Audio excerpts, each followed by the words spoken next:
magandang araw po sa inyo. At tayo po ay magbubukas or mag-unbox ng in-order namin sa online. Ito po ay in-order namin noong June 15 po. Ayan, ngayon lang po namin bubuksan para po ipakita sa inyo kung anong laman, dahil ito po ay gagamitin namin sa art workshop na gaganapin sa June 28 po.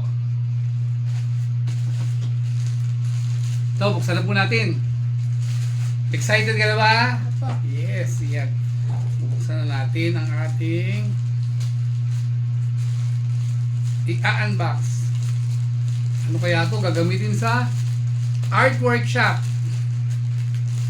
para sa mga bata. Ayan. Uy, may balot ulit. May isa pa. Huwag mong masyadong batakin kasi baka mabasag yung mga laman. Ito natin. Uy, ganito.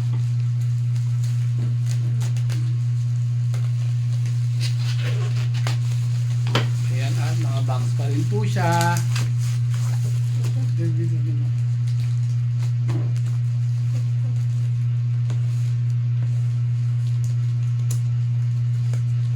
Ayan.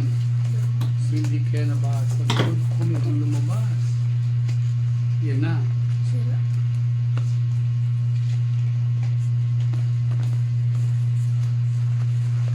Naku, maraming durog yata. Magaling. May mga nasira po sa package. Hindi po good yung pagkaka-package nila. So, hindi ko naman muna. Ito po ay mga crayons para sa mga bata sa ating or sa gagawing art workshop ni Kuya Cher para sa mga bata.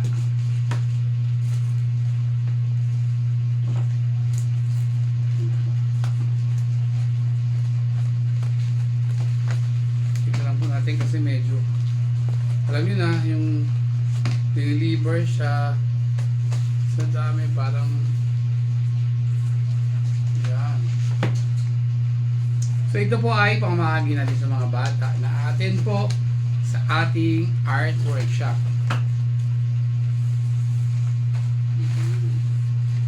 So yun sa mga mas maliliit kasi sila yung gumagamit ng mga crayons na 8 colors only. Doon muna sila magsisimula. Okay. Bawa mo na yan. Bawa mo na sa baba. Yan. So we have here the Crayola for our art workshop on June 28.